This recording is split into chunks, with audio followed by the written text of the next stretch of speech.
Okay, good evening, everyone. I am hoping that everybody is joining us right now on YouTube watching this. Um, there's a question here in the chat. How do you get to access the Facebook group? Yeah, you go to our Bet Aleph website, www.betaleph.org, and where it says donation, you click on that. It's on the left column. You'll be directed to our donation page, and when it says type TYPE, just scroll down and say, workshop, I think, or anti-Semitism class. You make a donation there, and then you'll automatically be added to our Facebook private page. We kept it private because, as you understand, this is a pretty sensitive topic, and the last thing we wanted is for um, trolls to show up in that page and ruin our experience. And there's a lot of things that have been posted on the Facebook page at this point, and a lot of fabulous contributions.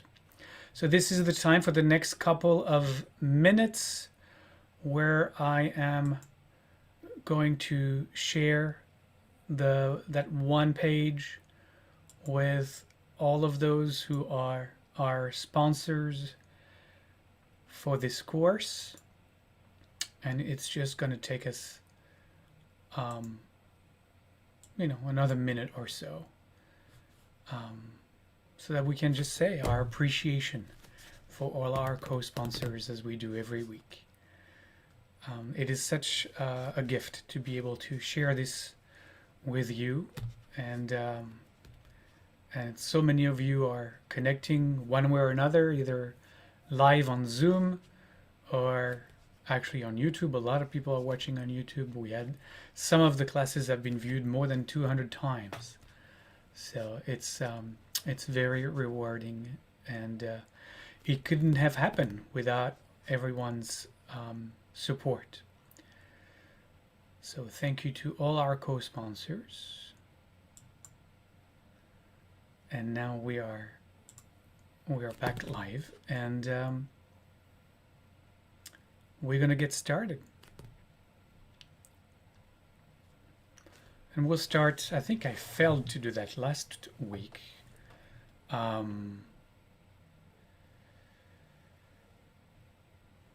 But let's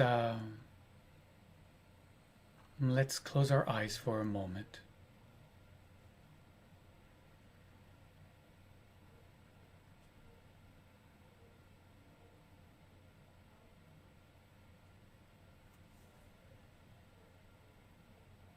And find our breath. And just leaving behind the day that was.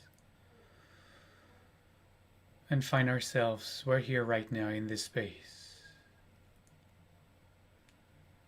And we're just going to invite energies of wholeness, peace, and harmony, which is what the word shalom, some of the meanings, some of the translations of the word shalom.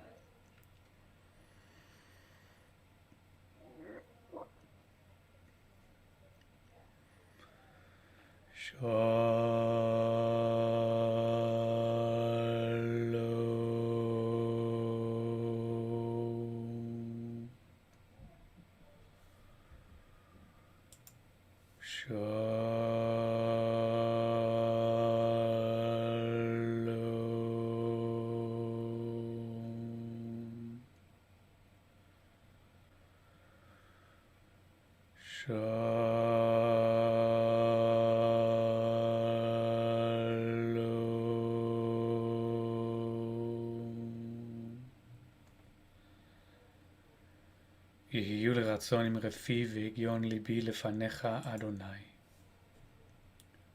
Holy One of Being, Holy One who expresses through each and every one of us, as each and every one of us.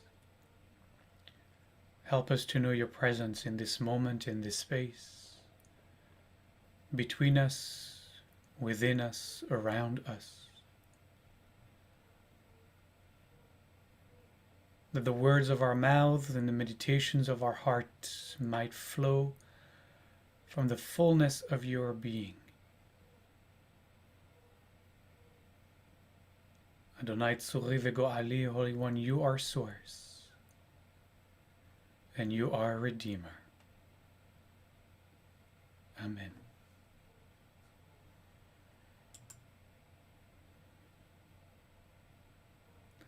So, just before we get started on tonight's topic, Cheryl, I will personally make sure that you receive the link to the Facebook page.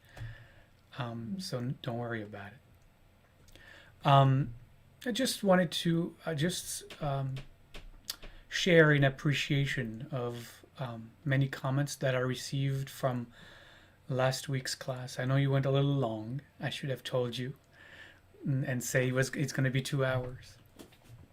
I wasn't sure it was going to be 2 hours, but as many of you emailed me and shared with me, you noticed that it was very personal, as he was tracing the story of my ancestors on my father's side. My father was born in Algeria and fled together with his parents during that revolution, that war, as many Jews from many Arab countries, as I have mentioned. And I was kind of, between between wanting the session to be as short as I have promised you they always will be, and at the same time needing to honor, the memories and the places and the times where that violence happened. And so I was really torn, because I wanted really to bring that story forth. As I said, because it's not told, and it's important that we begin to discover that story. So since then, I've posted a couple of references on the private Facebook page. You have access to that if you made a donation, and if you made a donation and still didn't, or the link to the page got lost in the shuffle, we'll make sure you get it.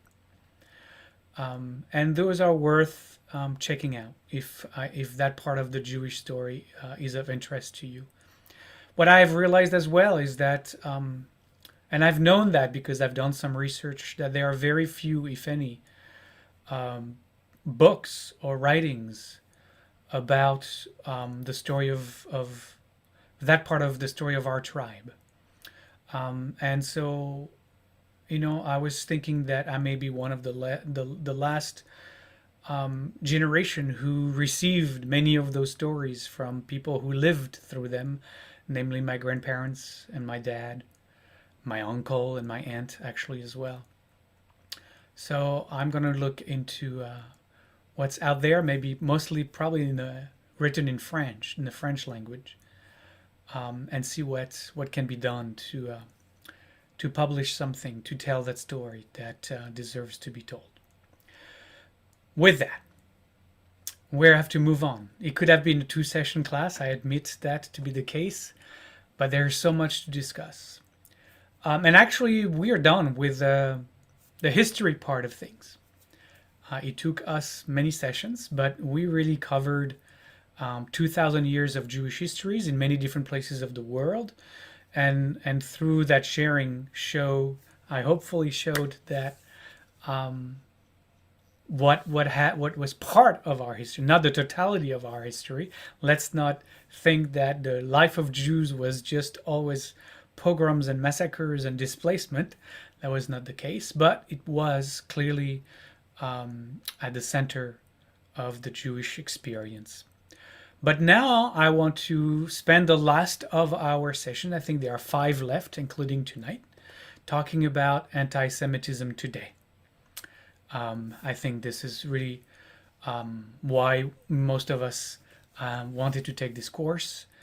And I wanted to start tonight, actually, with definitions. I have withheld the urge of defining anything because my goal was to walk you through the Jewish history that you may begin or shape in your mind kind of this idea, this definition of what anti-Semitism is. And hopefully through the different threads of the history we have covered, you've started to kind of get a sense of what could anti-Semitism, anti-Judaism, remember that we used both terms interchangeably, might be.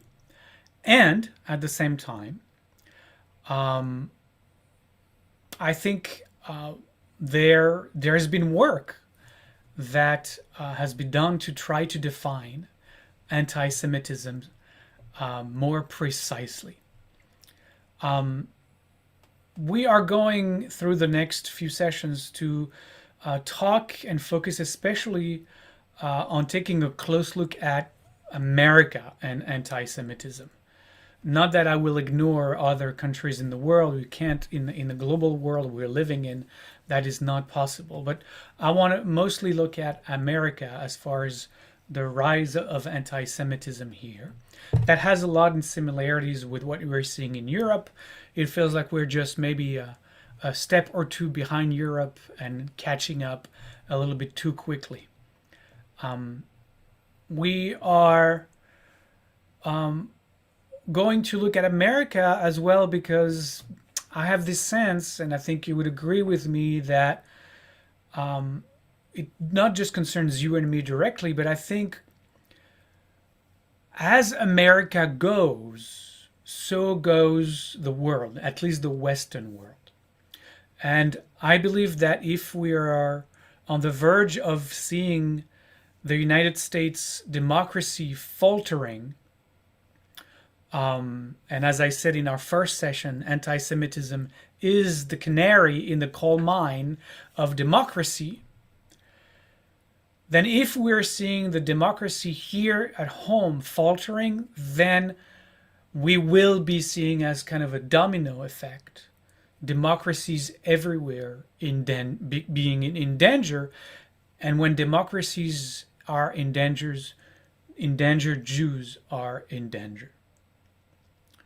So for this part of the course, I drew my arguments, I shall say, I will have many, on several books that are really going to be the central focus of those next few sessions. Why the Jews is one of them. Why the Jews? It's by Dennis Prager and Joseph Telushkin.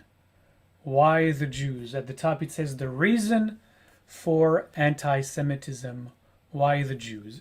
It's not a new book. It was written several years ago. Let me see exactly. I can tell you, but the information unfortunately doesn't become passé. It's still very relevant. So this one was written in 1983 with a reprint in 2003. That's the one that I just shared with you with that cover. So that's one of them. I like to share my sources up front so that I don't have to repeat them throughout. The second one was just mentioned, Anti-Semitism Here and Now by Deborah Lipstadt. A very good book. It's written in as if email dialogue between her, one of her students, and one of her professor co-workers. It's imagined, but it's kind of entertaining, and it tackles a lot of the topics that I'm going to obviously cover the next few times. The last one, and I will share some more specific when the session specifically goes around to talking about that. The last one is Barry Weiss, How to Fight Anti-Semitism. We know Barry Weiss. She was a New York Times columnist, and there was a whole controversy around what happened there, but it's a pretty good book. Feeling a little bit more rah-rah, more she's making her case, and she's clearly making her case, and she has her point of view, but it's very, very well written. Okay, so before we delve more deeply into today's expression of anti-Semitism in America, on the political right as much as on the political left, as you will see, this is the time for us to lay down some, as clear as possible, definitions of what anti-Semitism is.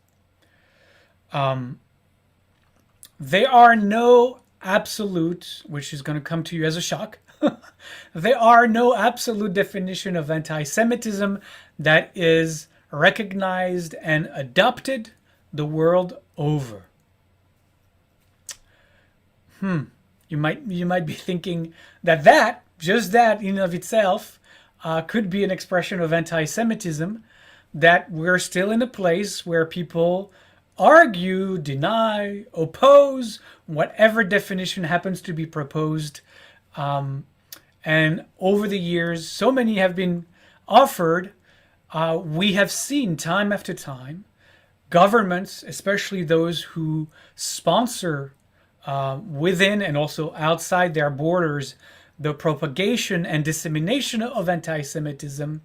We have seen those governments oppose any attempt, like at the UN, for example, to have anti-Semitism pinned down and defined, because obviously that would reflect on them poorly. Nonetheless, and only in the past decade, imagine that, over 2,000 years of anti-Semitism, only in the past decade has there been an attempt at somewhat of an agreement.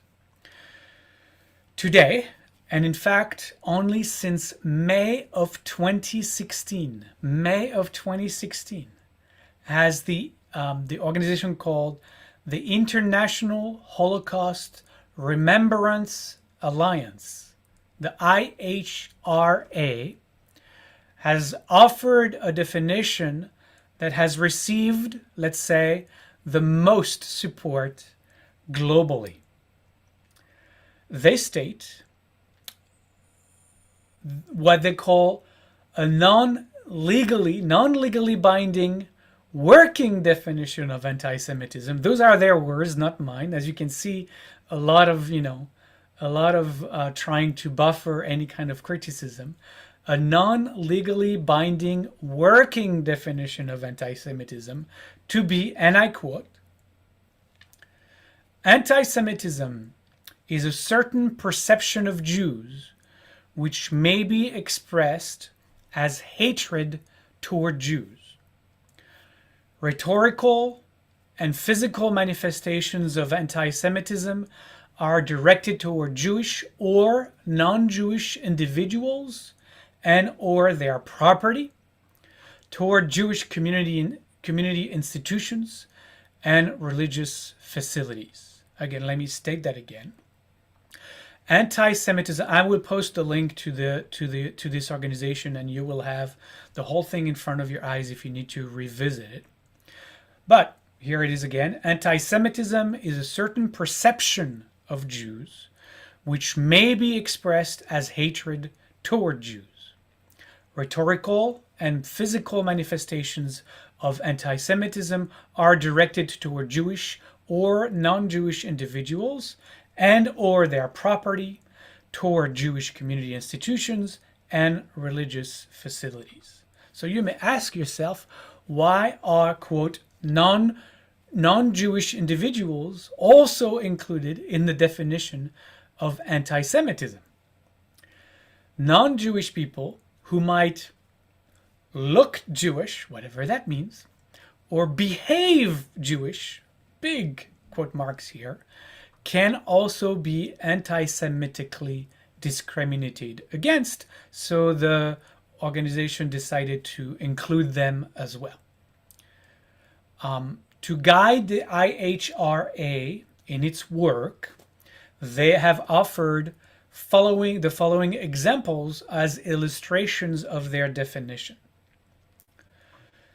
I quote, "Manifestations might include the targeting of the State of Israel, conceived as a Jewish collectivity. However, criticism of Israel similar to that leveled against any other country cannot be considered as anti-Semitic.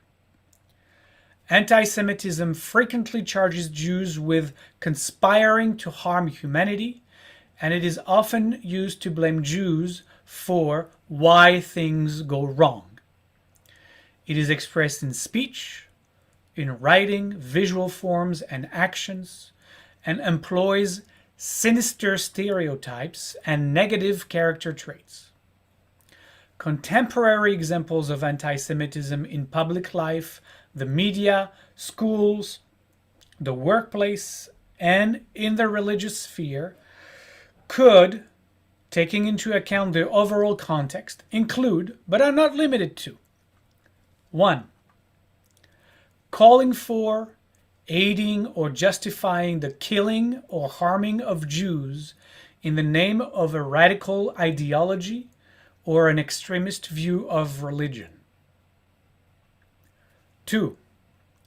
Making mendacious, dehumanizing, demonizing, or stereotypical allegations about Jews, such as such, or the power of Jews as a collective, especially but not exclusively the myth about a Jewish world conspiracy, or Jews controlling the media, the economy, the government, or other societal institutions. 3. Accusing Jews as a people of being responsible for real or imagined wrongdoing committed by a single Jewish person or a group of Jews, or even for acts committed by non-Jews. 4.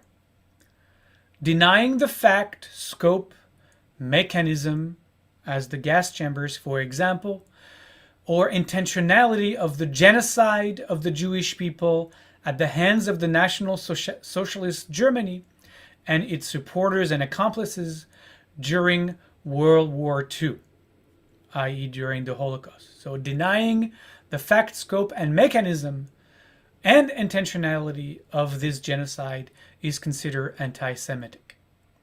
5. Accusing the Jews as a people or Israel as a state of inventing or exaggerating the Holocaust. 6. Accusing Jewish citizens of being more loyal to Israel or to the alleged priorities of Jews worldwide than to the interests of their own nations. And we know that right here at home very recently in the capital, in our capital. Accusing the Jewish citizens of being more loyal to Israel than to their own nation. 7. Denying the Jewish people their right to self-determination, for example, by claiming that the existence of a state of Israel is a racist endeavor. That's going to be very important in our conversation later on. 8, I think we're 8. Applying double standards by requiring of it a behavior not expected by applying double standards by requiring of Israel a behavior not expected or demanded of any other democratic nation. 9. Using the symbols and images associated with classic anti-Semitism, for example, claims of Jews killing Jesus or blood libel, to characterize Israel or Israelis. 9. Drawing comparisons of contemporary Israeli policy to that of the Nazis. And 10, last one, holding Jews collectively responsible for actions of the State of Israel.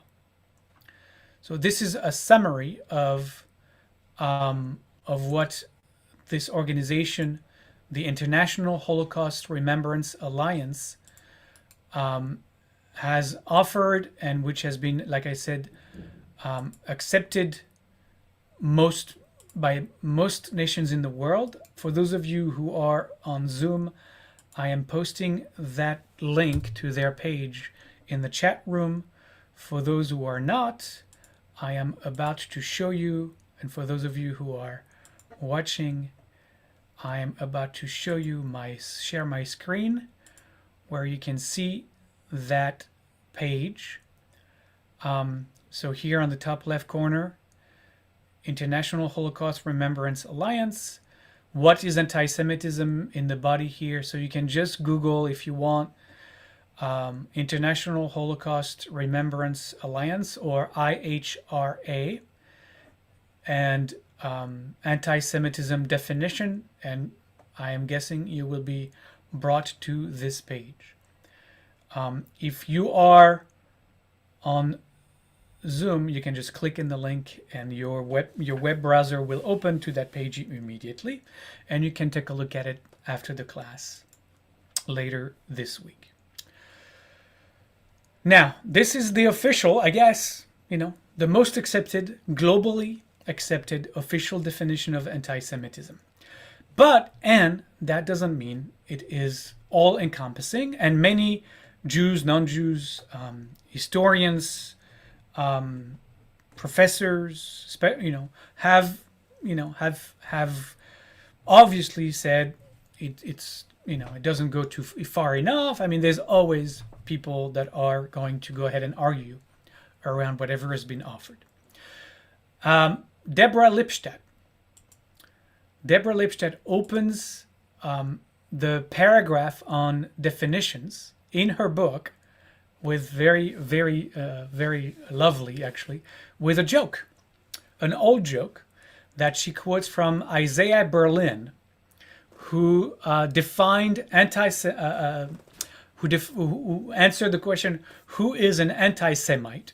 And Isaiah Berlin said, an anti-Semite is someone who hates Jews more than is absolutely necessary. Which is, I think, really great. An anti-Semite is someone who hates Jews more than is absolutely necessary. So, no definition, will probably ever satisfy us, because we Jews can feel anti-Semitism in our bones.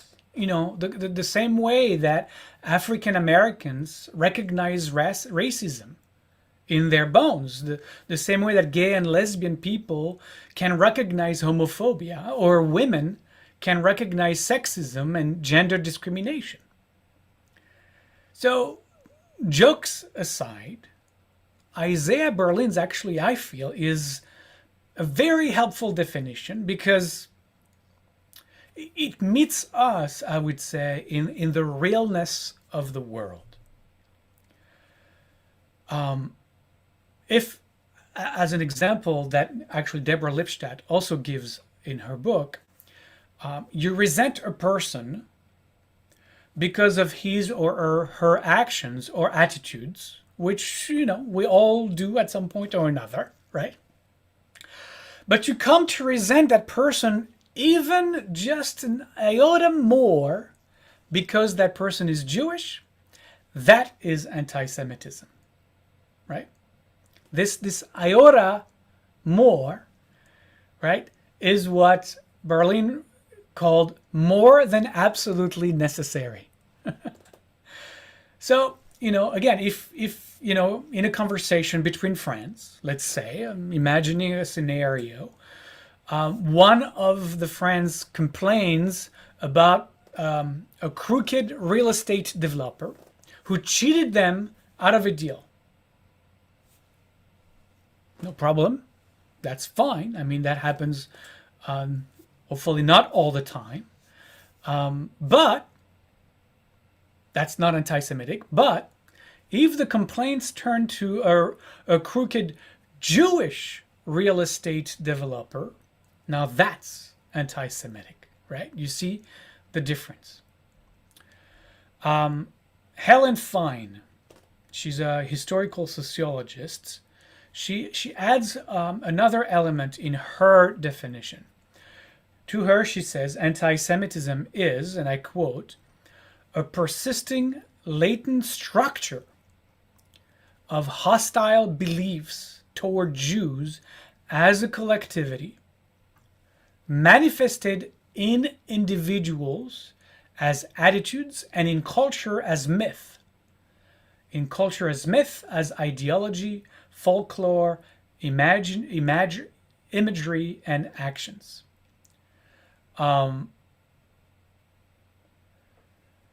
She says social or legal discrimination, political mobilization against Jews, and collective or state violence, which results in or is designed to distance, displace, or destroy Jews as Jews, that is also anti-Semitism. So she uses the word here persisting, which I think is particularly apt, as we've seen it really persisting for more than 2,000 years. So I like that she uses that word in her definition. This also means, as we've seen, that anti-Semitism, anti-Judaism is something that evolves over time, which I think is what she's trying to capture here, and yet its essence remains unchanged. And I really hope that I've shown that through the last few sessions. In fact, and we've seen this, even when seemingly absent on the surface, and we just witnessed that here in the US over the past decade, it only lies dormant until the conditions are ripe for it to re-emerge, reincarnated in a different guise. What remains constant, however, are the basic ideas or the basic illusions that are at the core of anti-Semitism. Right? Basic ideas or illusions are always shared and common, no matter how anti-Semitism is dressed up in that era, in that moment, in that place, wherever that is. It could be religious in nature. We've seen that in Christianity. We've seen that in Islam. But it could also morph into racial, nationalistic, and even political rationales. Now, Barry Weiss has her own definition as well, and she writes, which I also enjoyed very much, anti-Semitism is not a person or a singular theory. It is a shape-shifting worldview that slithers away just as you think you have it pinned down. It is also unclear what this worldview actually opposes. Sometimes it seems bent on eliminating a religion. At other times it seeks to erase a culture or destroy a particular group of people or eradicate a state. So I like that she points to the slithery aspect of anti-Semitism. You can't quite put your finger on it, which is very disorienting for us because we always second guess ourselves. Was that anti-Semitism? Can I see this? So that's why I'm sharing as many possible definitions so that that can be in your arsenal. And we'll talk about in the last session how to respond to anti-Semitism. But it would be really great, for example, you're on your Facebook page and something that you believe is anti-Semitic pops on your feed, you can refer back to this website of the HIRA that I shared with you, and look if it's matching any of their definitions. And then when you respond back, you can quote from that source and say what you're saying is anti-Semitic as per the internationally recognized definition of, and just show the link. So, that's one of the ways we'll talk about countering anti-Semitism, taking a stand against it. But the slithery part, remember what we talked about 100 years ago, right? Or 100 years ago, if you were on the political right, well, Jews were accused of being socialists and communists. They were accused of being revolutionaries, right? Overthrowing states. But if you were on the left, now Jews were wealth obsessed capitalists, the worst of the worst. So they were opposed to social and economic improvement of the poor and the working class and the masses, right? All at the same time. So that's the you never know where it's coming from. And then there was, or as we've seen, anti-Semitism that was genetically grounded, where Jews were painted to be an inferior race. But at the same time, and again, the head spinning part, they were also shown to be superior in many ways, right? An inferior race that is also superior in many ways because they are extremely intelligent, they're very cunning and very manipulating, and they can do this on the global scale, which seemingly nobody else can. So that inferior race that dominates everybody, it really gets your head spinning. So, however, with all this, despite these internal contradictions, the anti-Semitic claims make sense to the anti-Semite. And that's very important to get, right? I mean, for us, we're looking at it as like, that doesn't hold water. But to the anti-Semite, it is clear as water because at their core, as we will see, though delusional and absurd, these anti-Semitic claims hold a certain, let's say, internal coherence for the anti-Semite. Because whether you fall on the religious, the racial, the social, the political side of anti-Semitism, the same core tropes are always present. Jews may be small in numbers, but they have the ability to compel far more powerful entities to do their bidding. That's everywhere. And that bidding involves aiding Jews at the expense of non-Jews. That's everywhere. There is an international alliance between Jews being dispersed all over the world that helps facilitate their evil plot of world domination. We've seen that all the way back to the Middle Ages and even before, right? So that's also part of the core tropes.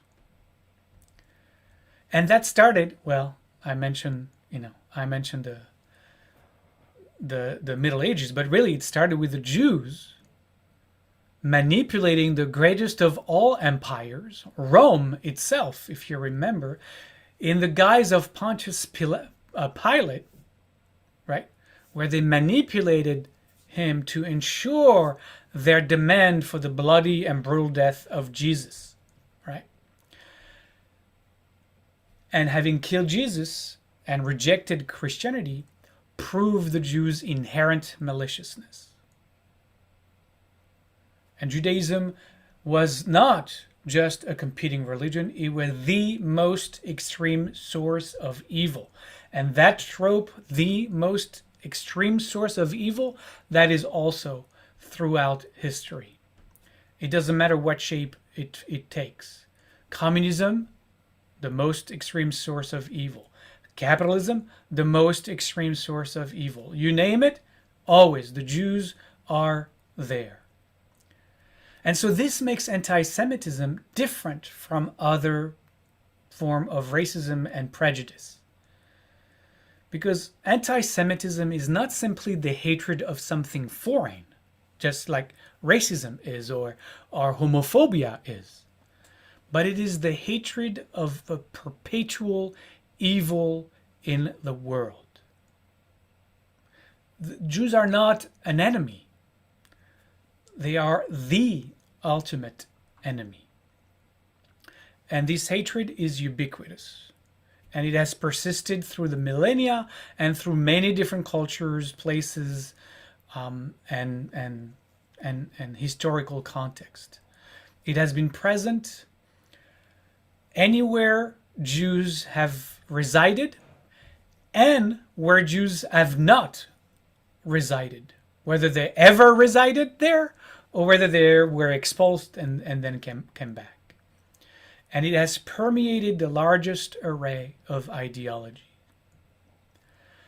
To quote Barry Weiss again, she points out that defining anti-Semitism as a form of racism, as many as are inclined to do, actually has inherent flaws.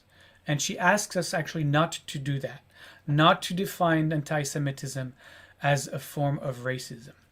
What she writes in her book is that if anti-Semitism is a form of racism against a minority group, and if Jews, as we see these days, are accused of and are seen as a minority, are thought of as white, then where do they rank in the hierarchy of racial oppression? Her answer is way toward the bottom. And if the Jews are way toward the bottom of the hierarchy of oppression, then they're not a priority, then they are not urgent, then they can be dismissed. Then anti-Semitism can be dismissed, ignored, right? She continues, calling anti-Semitism a form of racism is deeply problematic in other ways. It whitewashes the Jewish people. It whitewashes the Jewish people. It ignores the fact that more than half of Israel's Jews are Mizrahi, are from Arab land and from African lands. And it overlooks the reality that actually 12 to 15% of American Jews are people of color. So she makes the point that while racists or homophobes or misogynists see themselves as punching down, anti-Semites often perceive themselves as punching up. What I mean by that is punching up on the social economic ladder, right? Racists don't believe that people with more melanin are secretly controlling the planet. They believe they are subhuman. But in the eyes of the anti-Semite, the Jew is everything. The Jew is whatever the anti-Semite needs him to be. Anti-Semitism successfully turns Jews into the symbol of whatever a given civilization defines as its most sinister and threatening qualities. So today, when the greatest sins are racism, colonialism, right? Israel, which is the Jew among the nations, let's be honest, is being demonized as the last bastion of white racist colonialism and a unique source of evil, not just in the Middle East, but really in the world. And that's important. I think Barry Weiss is really pointing to a very important notion here, that Israel is become really the Jew among the nations. And please, let's keep that in mind as we explore the rest of our topics this next few weeks. Now, it is also important to understand that anti-Semitism, as is the case with any prejudice, exists independently of any action by the Jews. Now, I'm going to go back to Deborah Lipstadt here. She writes, Anti-Semitism is not the hatred of a people who happened to be Jews. It is hatred of them because they are Jews. Let me say that again. Anti-Semitism is not the hatred of people who happen to be Jews. It is hatred of them because they are Jews. And this hatred is endemic, having been embedded in society for millennia. It has gained a staying power that is hard to eradicate. Anti-Semitism explains everything. Pandemics.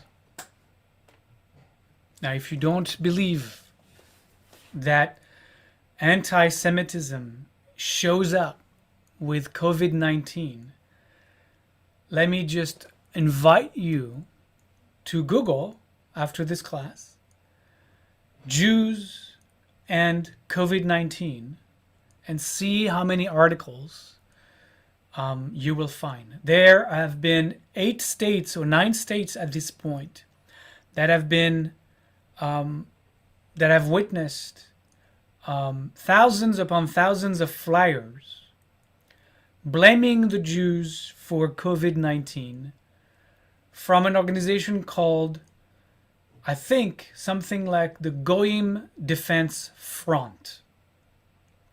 You can find that everywhere. I was actually looking at it earlier. Yeah, here it is. I'm gonna put that link so that saves you a trip on in the chat room. You can click on that as well. And I'm gonna share my screen so that those of you who are watching it online can see the website. Right here is JNS, Jewish News Syndicate. Anti-Semitic flyers blaming Jews for COVID-19 found in at least 8 states. So I was a little bit, I went to 9. Maybe by now it's been 9. The leaflets were part of a coordinated flyer drop by the anti-Semitic Goyim Defense League, according to the Secure Community Network, and were found in Alabama, California, Colorado, Idaho, Illinois, North Carolina, Texas, and Vermont. I have actually downloaded the flyer here on the left, and I will be posting that. Well,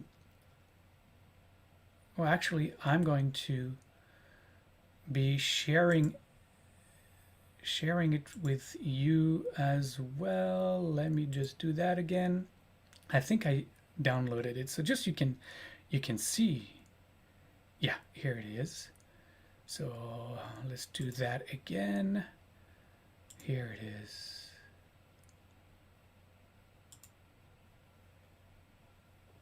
See, the one on the left is more easily readable. It's basically every single aspect of the COVID agenda is Jewish. And it has a list of everyone that is anything in all of those places are Jewish. Including BlackRock and Vanguard, who are the 2 largest shareholders of Pfizer's and GlaxoSmithKline, who are clearly funding everything that has to do with COVID-19. So if you thought that this kind of anti-Semitic propaganda no longer existed, it continues on and on and on. So again, the point that I was making was that anti-Semitism explains everything: pandemics, economic downturns, political tension, unsuccessful military actions, white American racism, and 1,000 other ills and crises. And this never-ending scapegoating of the Jews only further reinforces the power of anti-Semitism. David Nirenberg goes one step further in his definition. He suggests that anti-Semitism, and I quote, is far too narrow a term because it speaks only to bigotry against Jewish people, not bigotry against Jewish ideas. It fails to explain why, even in cultures where there were few or no Jews at all, they were still hated so intensely. Because this phenomenon is not primarily about Jewish individuals, but about the very idea of Judaism, of Jewishness, and of Jewish peoplehood. And so to him, anti-Judaism is therefore a far better way of describing what he sees as the essential scaffolding of Western civilization. That's how he defines it. Anti-Semitism is the essential scaffolding of Western civilization. That is a pretty big claim to make right there. British historian Paul Johnson calls anti-Semitism an intellectual disease that is deeply rooted and highly infectious. A deeply rooted and highly infectious thought virus carried in the DNA of Western culture. That's also a pretty fascinating definition. Beyond that, it morphs as well as a global conspiracy theory. We can infer, therefore, that as such, a virus, when our social and political immune system is weakened, as it is right now, the virus will spread as it has so many times before in some of the most seemingly civilized cultures of the planet. That's a very good point. I like that.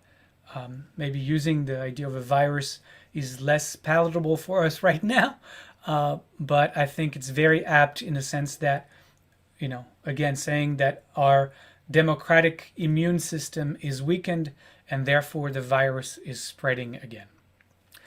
So now that we have attempted to share not just one, but to give many examples of many different ways to think about, understand, and define anti-Semitism, or, as our last definition wanted us to do, anti-Judaism, I want to immediately start tonight sharing one expression of today's anti-Semitism, and I'm gonna walk us through different expressions over the next few weeks.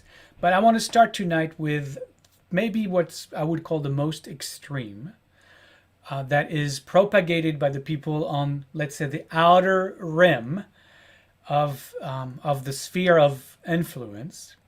And then over the next few weeks, I will work my way in, with our penultimate session being about the anti-Semitism infused and throughout the progressive political left, like the closest to us, I believe. And since Thursday is International Holocaust Remembrance Day, just a couple days from now, I am starting our exploration with one of the ways anti-Semitism manifests itself today, right here in America, as in other parts of the world, as the growing danger of Holocaust denial, which has been given, unfortunately, a new platform for uncontrollably spreading in the guise of social media. We see Holocaust denial mostly on the political far right and the neo-Nazi alt-right movements, but it is not a right-only issue, and that's very key to understand. Because in just a few sessions, we will see how the Holocaust is also denied, denigrated on the left as merely a white-on-white problem. And I quoted that because this is a direct quote that I will come back to when we talk about anti-Semitism on the left. Now let me be very clear. Holocaust denial is not about history. I want to say that out loud again, because Holocaust denial, as Holocaust deniers would like us to believe, is not about history. In fact, it has very little to nothing to do with history. It is pure anti-Semitism. It is about attacking, discrediting, and demonizing Jews. That's what it is about. Nothing else. Neo-Nazis and other white supremacists argue that a genocide against the Jews would have been entirely justified. Entirely justified. But it never happened. That's the claim. They claim that the Jews, in fact, planted evidence, that they got German prisoners of war to admit to crimes that did not commit, and that they forced Germany to shoulder a tremendous financial and moral burden when the war ended. And these accusations, as you can hear, are obviously predicated, of course, on the notion of the mythical global Jewish power, which is so extensive that it allowed the Jews to realize this vast conspiracy. And in fact, Jews profited from the war. That was their greatest conspiratorial achievement. They created the myth of the Holocaust in order to guilt the white nations into giving them a state of their own and allowing them to extract vast amounts of money from Germany. These Jews who financially profited from the war, I mean, can you imagine? They then proceeded to displace another people from their land in order to gain sovereignty for themselves. And these theories that are really summarized in a couple of sentences here have been massively promoted all around the world, as we've seen together over the last few weeks, by the Muslim nations and communities, including among European and American Muslim communities, unfortunately, right here at home.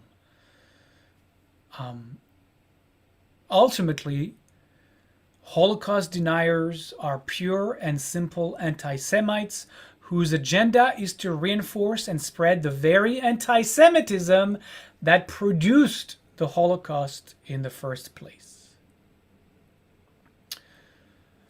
Now, not everyone is that extreme. Most anti-Semitic people won't go as far as denying the Holocaust. We might bump into them at our next, work cocktail party, for example. But they will use the Holocaust to create a sort of moral equivalency with other events, especially in their attacks against Israel, paradoxically. And so we often hear at those cocktail parties in the progressive left, Israelis described as Nazis. Not uncommon, right? You would see that in protests and demonstrations where placards are held up high with, pictures of Israeli leaders in Nazi uniforms, with, in bold letters saying Nazi Israelis equal Nazis, right? We have seen this just recently, less than a year ago, during the last conflict with the Hamas, the protests that followed, especially in Europe, with people demonstrating on the streets and chanting, "Jews to the gas."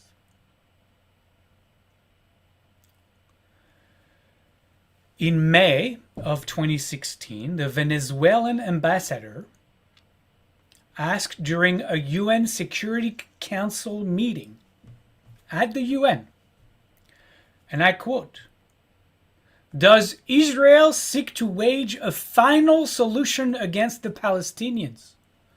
The sort of solution that was perpetrated against the Jews," as if we needed him to specify what the final solution meant. That's the ambassador of Venezuela at the UN. So again, not everybody is wearing the Nazi uniform with the swastika on their arm and their head shaved. There are subtle expressions, or not so subtle expressions, of Holocaust denial, and we'll talk about right now Holocaust inversion or genocide inversion, which actually connects me to what the ambassador of Venezuela just spoke about, because we can call that, scholars call that either genocide inversion or Holocaust inversion, a subcategory, if you want, of Holocaust denial. What genocide inversion does is that it turns the victims into the perpetrators, right?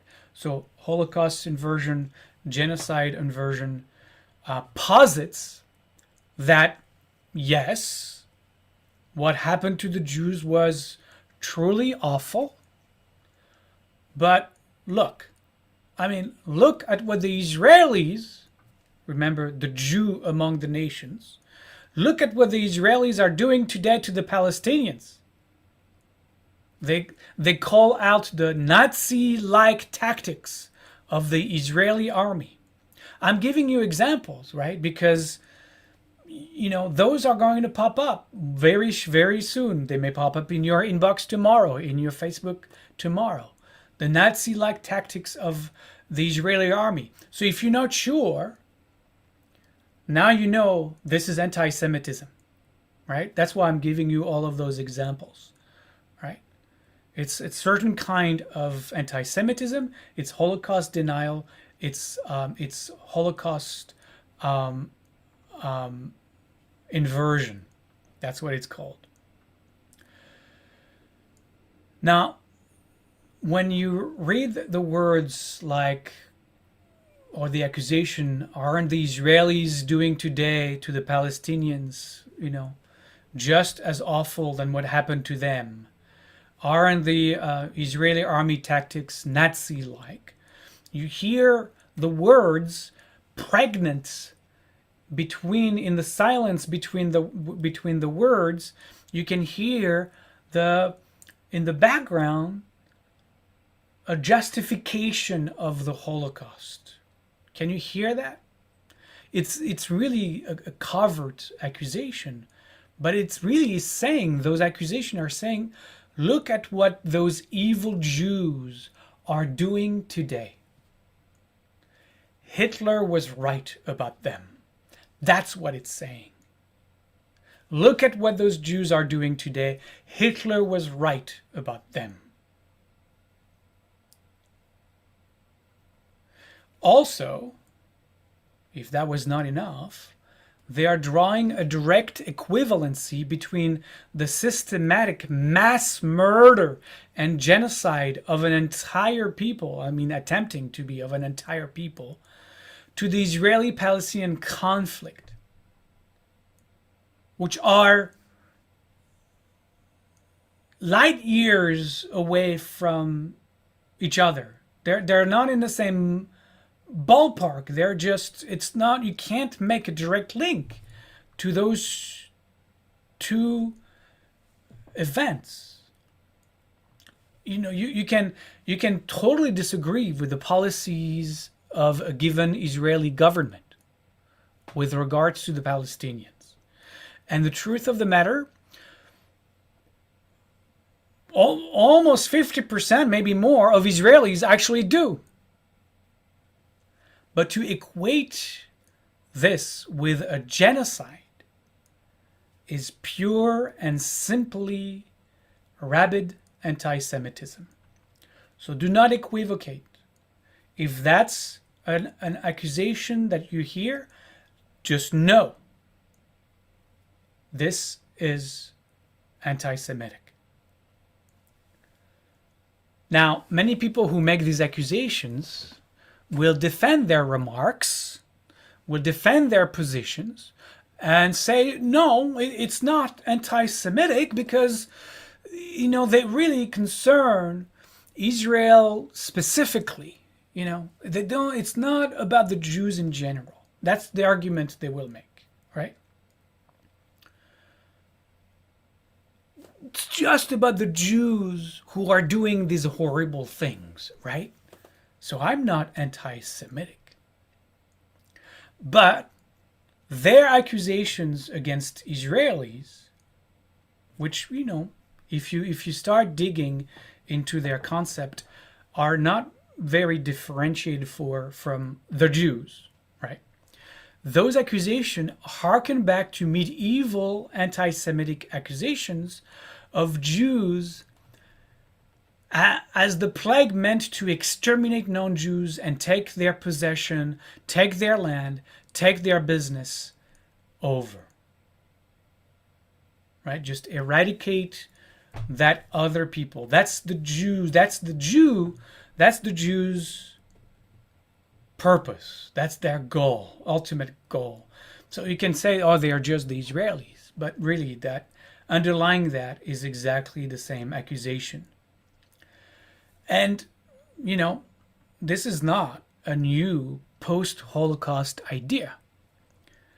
When Brenda Anderson came a couple weeks ago to tell us about anti-Semitism in the US in the early 1900s, I went ahead and I found a couple of cartoons, actually, from about 100 plus years ago, from American publications that in fact illustrate this idea of genocide inversion, even though there were no genocide quite yet, but this idea of the Jews eradicated the people where they come to live in the countries they come to live, right? The same accusations waged against Israel right now. Let me show you those cartoons in American newspapers about 100 years ago. Here's one.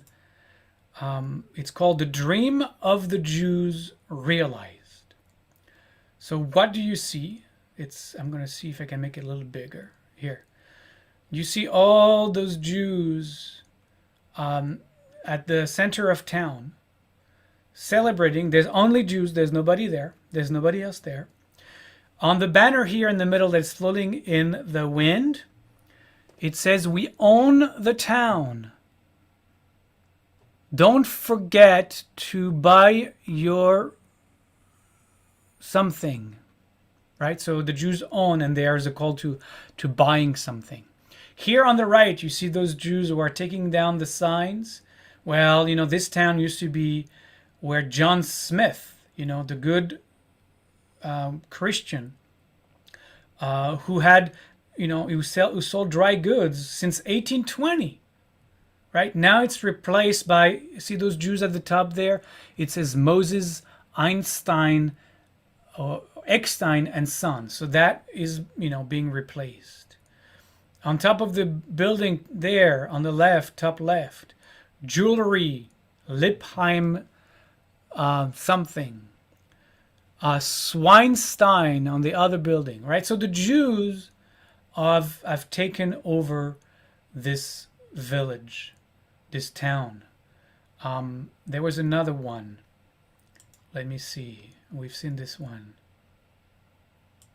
Let me see. I hope I didn't close everything. Oh, here. This one is about New York City, called the New Jerusalem. New York City was called the New Amsterdam. It's in a publication called The Judge. At the bottom it says the New Jerusalem, formerly New York. You see all those marching down the street, the old Jews, because of their crooked big noses. And then here is on the left is the Jewish big-nosed policeman, officer who is beating up the last remaining Christian of New York. Right, all the signs, kosher, everything are Jews. The Jews have taken over New York. Right, that's the same. It's really the same argument of the tiki-torch bearers, who went, down and chanted, "Jews will not replace us." It's the same tropes of Jews replacing everybody, and making New York City Christian free is kind of a reversal of history here. I want to talk to you about Rutgers University professor. I think I'm going to pronounce her name wrong. Jasbir Puar. Her first name, I think, is Jasbir. Last name Puar, Puar. She gave a talk at Vassar College. She was invited by Vassar College to give a talk in 2016, in which, you can find that online, because I did. She accused Israel of creating a state, and I quote, that debilitates Palestinian bodies and environment as a form of biopolitical control. That is a professor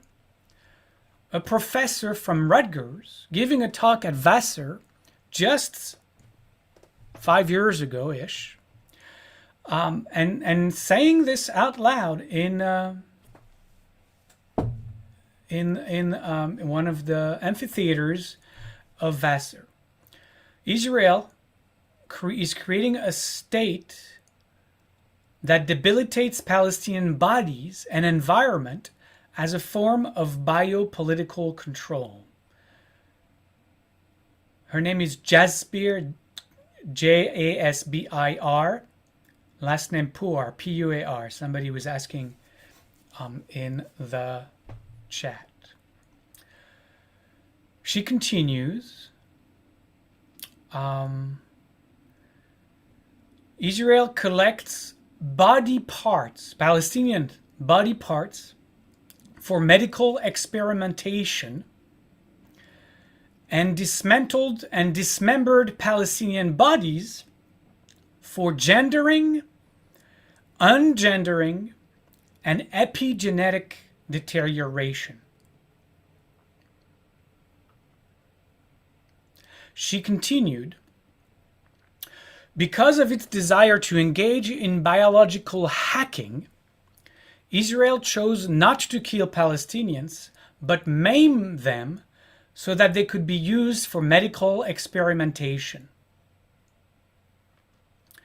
Israel controls the Palestinian infrastructure and modulates calories to provide a bare minimum for survival, as well as mining dead Palestinian bodies for organs and scientific research.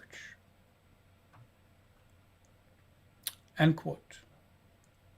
So, I don't know how much you know about the Holocaust, but if this doesn't sound to you like evidence-free accusations deliberately echoing Nazi treatments of Jews, I don't know what does. And when she was asked point blank if the Israeli treatment of the Palestinians was the equivalent of genocide, she agreed that it was. Now you can imagine that Vassar was deluged with complaints. And though its president described the talk as, quote, objectionable, she gave it credibility by announcing that Vassar would organize a series of lectures that provided, and I quote, other viewpoints on Israel. As if, by saying that, really, as if Jasbir Puar's was a legitimate viewpoint, worth hearing, let alone debating, instead of just coming out as saying that it was the most despicable collection of anti-Semitic lies. But the president of Vassar didn't do that. And when that did not happen, Puar's supporters charged that she was being silenced, that she was being subjected to a right-wing smear campaign, victim of intimidation and harassment.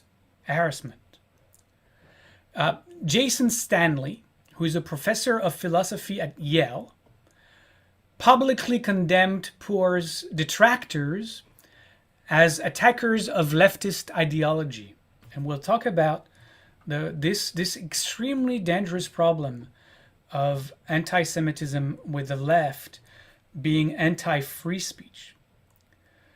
Because what he appears to be saying is that Jew hatred is a legitimate subject for debate. Because in the interest of free speech, arguments can seemingly be made both for and against anti-Semitism, I guess.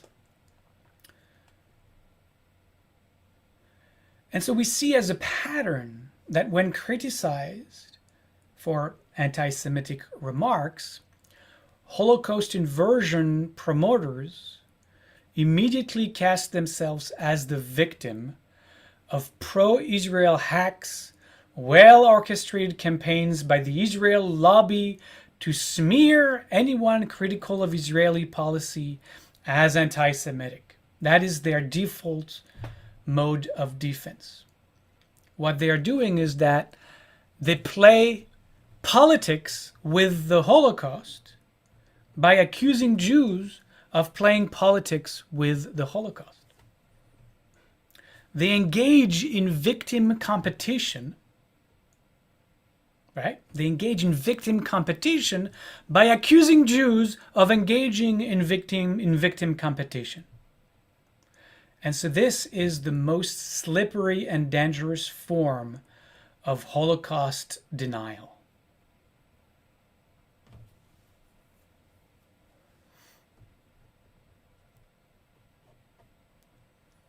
But Holocaust denial doesn't live exclusively with a few rabid anti-Semites.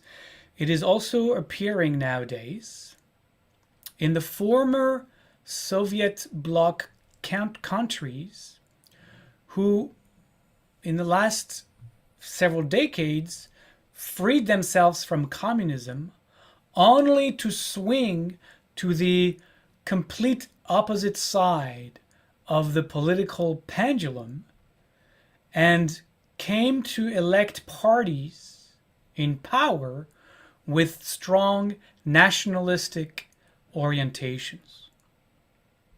I'm talking about Lithuania, Poland, talking about Hungary, but there are others that are currently engaged in blatant and conscious efforts to rewrite their history, especially their World War II history.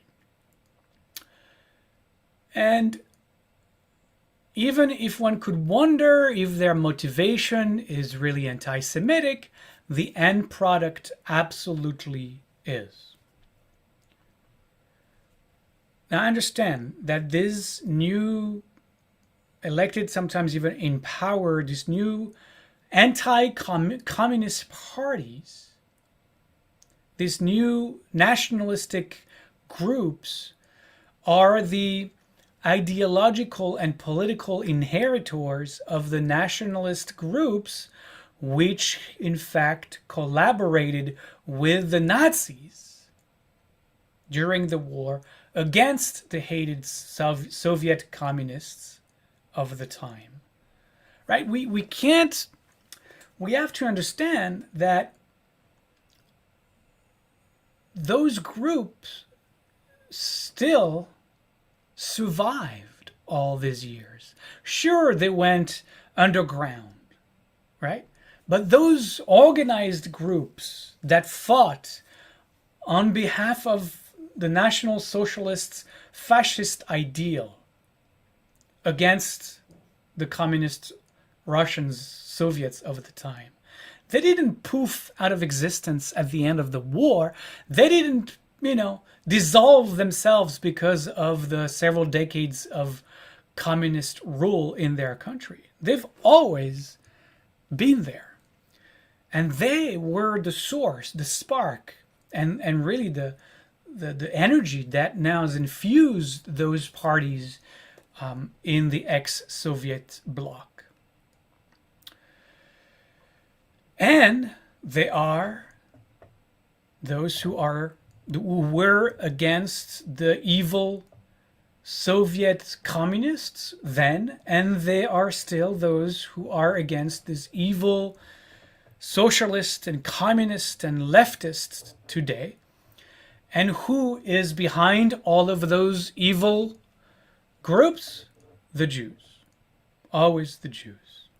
Now in Lithuania, in the early 1990s, just after the fall of the wall, one of the first acts of the post-communist government was to exonerate all Lithuanian nationalists who actually participated in the Holocaust. That was one of the first acts they took, to exonerate all of the surviving Lithuanian nationalists who participated in the Holocaust. In 2004, that same government began to prosecute Jewish partisans as pro-Soviet collaborators who, and that's their accusation to those Jews, who paved the way for the post-war Soviet genocide, I guess, of the Lithuanian people. In Poland, the far-right nationalist Law and Justice Party, who has been now in power for several years, has attempted, as many of us who follow what's going on in Poland know full well, to rewrite Poland's World War II historical record. At this point in Poland, any person or institution that dares to criticize Poland's wartime record, that is only nowadays seen as, let's say, courageously battling the Nazis, anyone who veers from toting that line is immediately attacked, sometimes demoted, fired from their job, and are banned, especially if you're as a guide or other work that would lead you to talk about Poland's history. People have been fired from their job and more. Some museum curators who are trying to portray historical truth have also been sacked, fired, and smeared in the press. There have been entire exhibits that have been reconfigured to stress Polish heroics on the battlefield and to erase any and all evidence of complicity with the Nazis.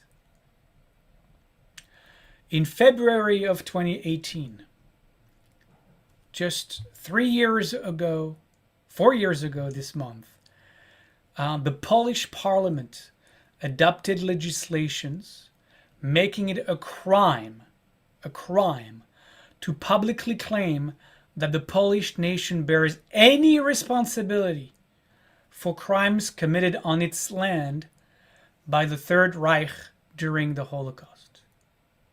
It's a crime to tell the truth, really.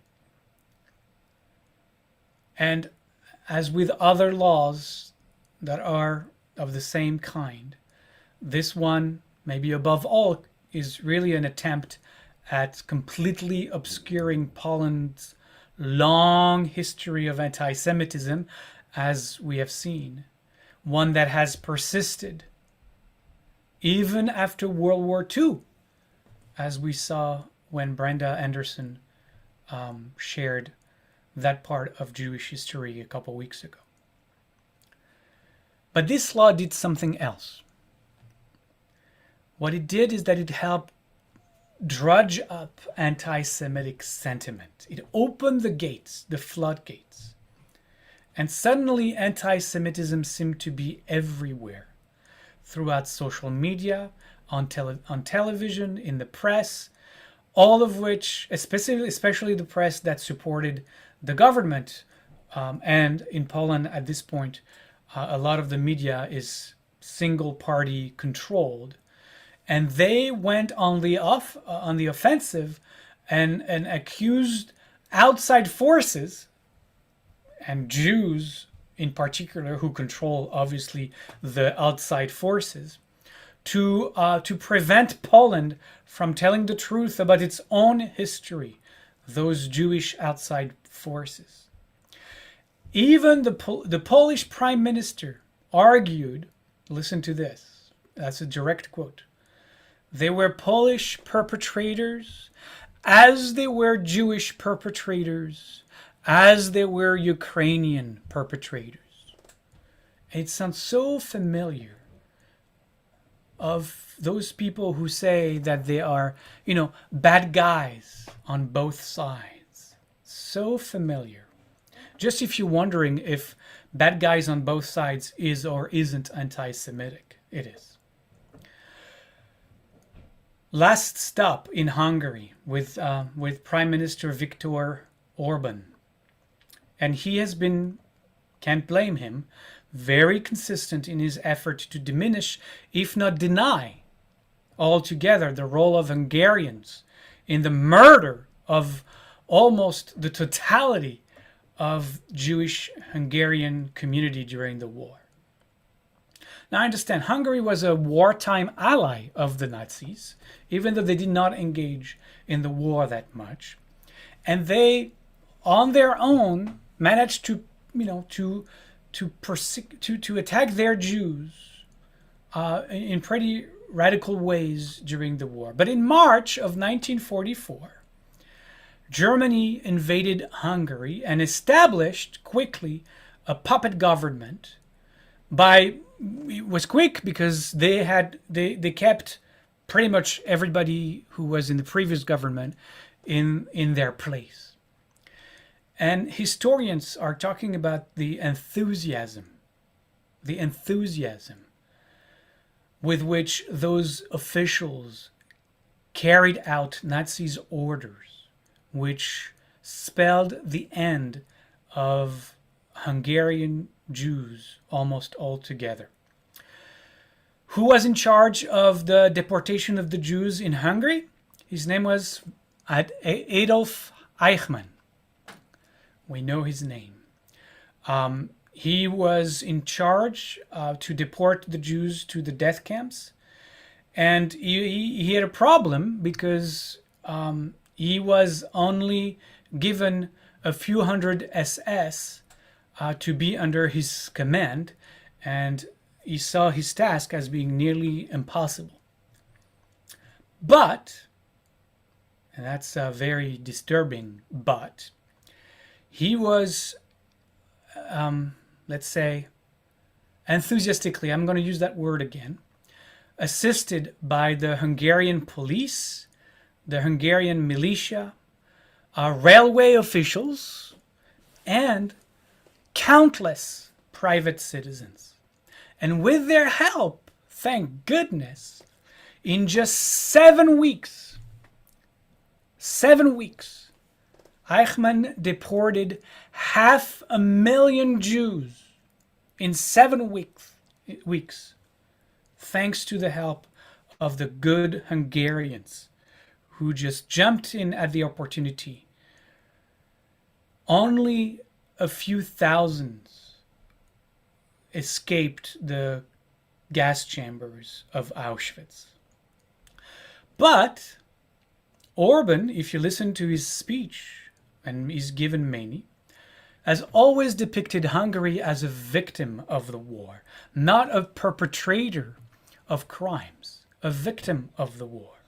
And of course, any attempt to challenge this view is seen as an attempt to blacken the country's good name and reputation, which can only be coming from those evil foreign Jews. So, I think that's enough for tonight. And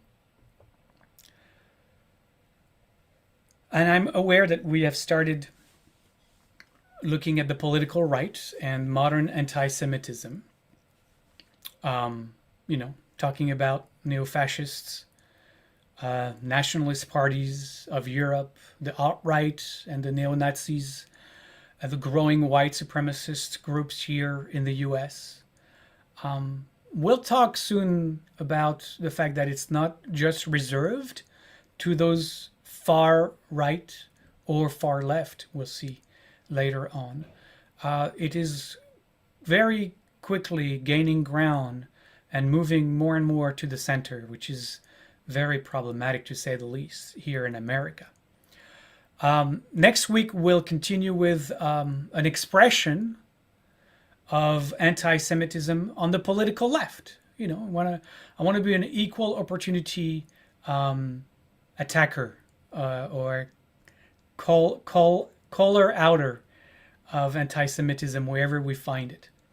We're going to talk next week of the BDS movement, which is mostly anchored in the progressive political left. So look forward to a very entertaining session on the BDS movement, boycott, divest, sanction, that is all over the place, and especially in our campuses. But I've run out of breath,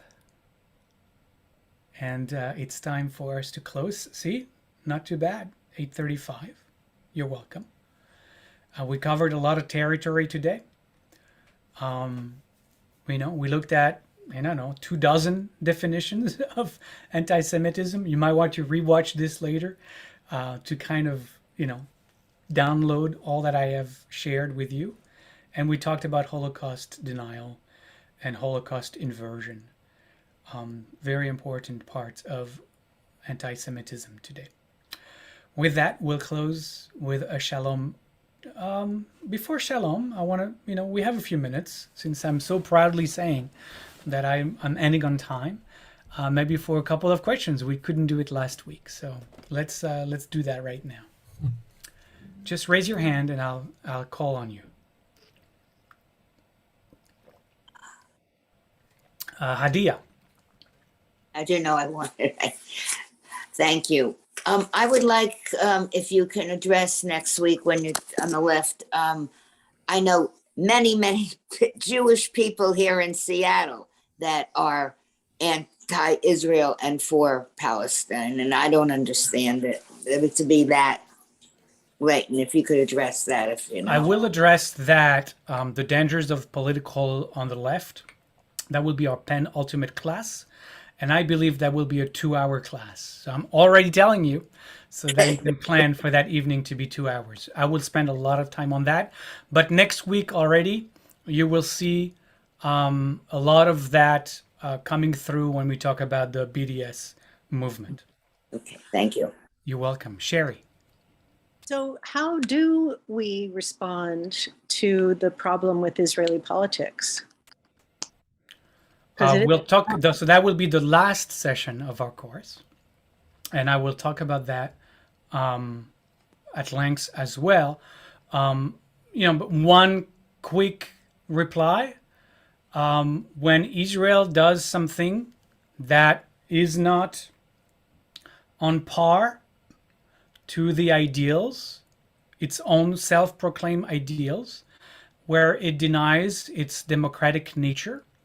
We are the first one, and we should be, to criticize those different policies that in fact are just like we would in America, right? I mean, imagine if any government, as we did, many of us, I'm going to betray my political affiliation, but during the Trump era, you know, we protested against immigration policies, against so many other things, right?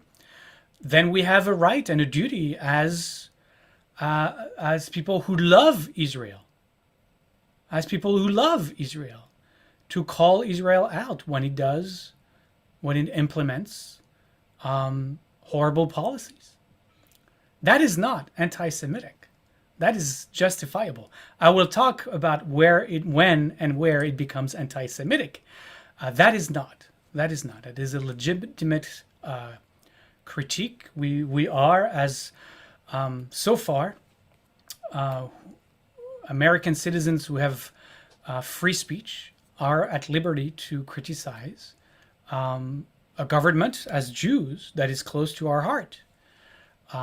We'll talk about when it becomes exclusively and when there is no balance between. Anyway, I don't want to give more than that. But as a Jew, just as Americans, are French, as whatever, we look at the world and, you know, we can criticize China's policy against the Uyghur, you know, Russians' policies against their own minorities, against their threatening to engage and invade Ukraine. Again, it's like, you know, we can do that, and we need to do that. That's important. Thank you. Yeah. Jesse. Yes. Did you know one of the people who gave cover for those Eastern Europeans, Hungary and Poland, their anti-Semitism was, believe it or not, Netanyahu, just like he gave cover for Trump's anti-Semitism. We have seen the rise of very unpalatable, very right-wing extremist political strands in Israel, and that has been expressed and voiced through Netanyahu, who I believe is on that side of the political spectrum, and I'm glad that it is no longer in power. And I hope he never comes back. And, you know, I will be the first one to criticize and voice my opposition to anything as horrendous as Netanyahu has said in that regard. Yes. Okay. Good. Thank you, and we'll shalom and say good night.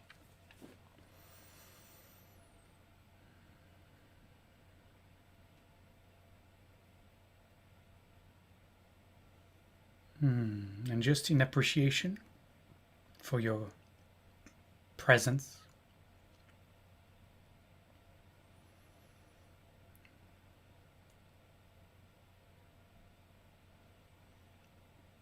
and for sticking around all these weeks.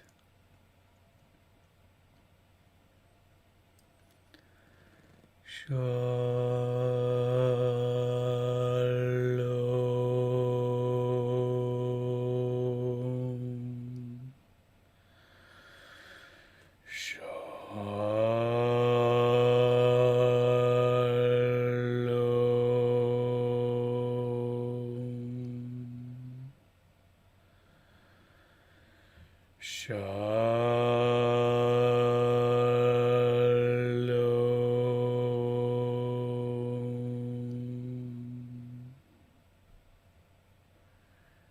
Thank you.